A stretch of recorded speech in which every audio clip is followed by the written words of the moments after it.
क्योंकि हर व्यक्ति का नाम मैं नहीं जानता हूँ, इसलिए हमारा आप सबको प्रणाम।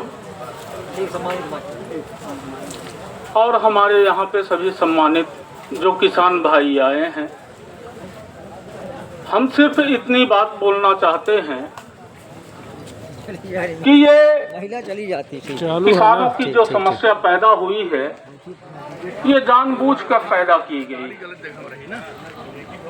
किसानों को मजबूर किया जा रहा है लाठी खाने के लिए।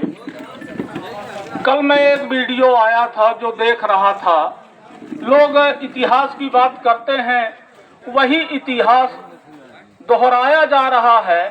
रीवा जिले में हर जगह जहां किसान खेती करने खाद के लिए, बीज के लिए जाते हैं, वहां जलियांवाला बाग जैसा घेर के और पुलिस ऐसी सुटाई कर रही है कि लोग खाद लेना भूल जाएंगे। इस तरीके से पुलिस सुटाई करती है कि खाद लेना भूल जाएंगे। कांग्रेस देश की वो पार्टी है जिसके अंदर संघर्ष करने वाले भी मौजूद हैं, किसान भी है, मजदूर भी है, व्यापारी भी हैं, सब है। कांग्रेस एक ऐसी पार्टी है जो देश के समस्त वर्गों को साथ में लेके चलती है, किसी एक व्यक्ति विशेष को साथ में लेके नहीं चलती है। जो बीजेपी सरकार है, हमको बीजेपी सरकार से कोई ईर्ष्या या द्वेष नहीं है, लेकिन उसकी नीतियां ऐसी हैं कि जो जनता की नहीं सुनती है, सिर्फ अपना शासन लागू करती है, जनता की बिल्कुल नहीं सुनती। तो हम इस तरीके से इसे बीजेपी की सरकार ना कह के इसे अंग्रेजों की सरकार कह सकते हैं, क्योंकि अंग्रेज एक बार जो कानून लागू कर दिया करते थे, वो लाठी मार मार के मनवाया करते थे। उसी तरीके से ये बीजेपी सरकार लाठी मार मार के किसानों से मरवाती है। जब कृषि कानून आता है तो देश के बॉर्डर में रोक लिया जाता है, दिल्ली बॉर्डर में रोक लिया जाता है, पंजाब बॉर्डर में किसानों को रोक लिया जाता है, और इतनी ज्यादा धुनाई कर दी जाती है किसानों की। बाहर किसानों का करेजा, 1 एकड़ भी अगर जमीन है बेचारा, तो वो 25,000, 30,000, 40,000 रुपए लगाने की क्षमता रखता है कि खेत में हम किसी से ऋण करेगा, वो किसी से मांगेगा बेचारा, लेकिन खेत बोएगा। अगर ये सरकार ऐसी बनानी है कि हमको कुछ नहीं करना है, देश की जनता का नहीं सुनना है, रुपया बांट देना है, मुर्गा बांट देना है, साड़ी बांट देनी है, और लाडली बहना के नाम पे उनके जो पति लोग हैं, उनकी जेबें इतनी ज्यादा खाली हो चुकी हैं कि वो खुद मने मन कोसते होंगे और बीजेपी सरकार को गाली देते होंगे, लेकिन क्या करे बेचारे, कह भी नहीं सकते। 1200 देती है, 1100 रुपए गैस सिलेंडर में ले लेती है, और महीने भर उसका मजदूर पति ऐसी तैसी करवा लेता है। बेचारे की कमर टूटी जा रही है।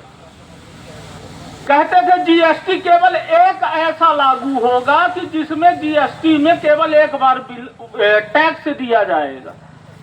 जीएसटी तो लागू कर दिए, लेकिन इतने तरीकों से देश का पैसा वसूला जा रहा है देश की जनता का कि जनता बेचारी खुद परेशान है टैक्स देते देते। इसलिए यह किसानों की समस्या है। किसानों के विषय में चाहे कोई भी सरकार हो, अगर नहीं सोचेगी तो कभी भी ना तो देश खड़ा हो सकता है। ठीक उसी तरीके से जब एक आदमी दिन भर भोजन ना करे तो शाम तक में मुंह बिल्कुल मुरझुरा जाता है।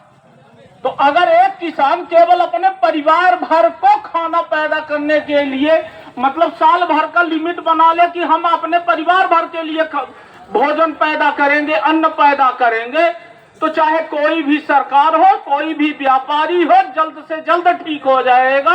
हमारी सिर्फ एक विनती है सभी किसानों से कि अगर आंदोलन करना है तो आंदोलन ऐसा करिए कि अगर आपके खेत में 1 एकड़ या 3 एकड़ के खेत में अगर 70 खाड़ी गल्ला पैदा हो रहा है, आप 50 खाड़ी बेच रहे हैं, फिर भी आपको उचित मूल्य नहीं मिल रहा है।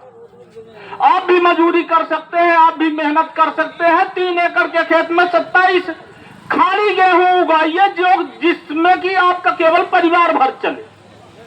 देखिए, देश भी सुधर जाएगा, अधिकारी भी सुधर जाएंगे। यह सुधारने का सबसे अच्छा तरीका है। और ऐसा नहीं है, हर व्यक्ति मेहनत करता है, मेहनत कर सकता है। शेष जय हिंद, जय भारत। समस्त कांग्रेस वासियों को और समस्त किसानों को धन्यवाद। जय हिंद, जय भारत। मैं चाहूंगा अगले वक्ता के रूप में उमेश सिंह जी, कांग्रेस के वरिष्ठ नेता, किसान नेता जी से मैं चाहूंगा कि अपनी बात रखें। फिर इसके बाद CL कुशवाहा जी से मैं चाहूंगा। आज रायपुर तहसील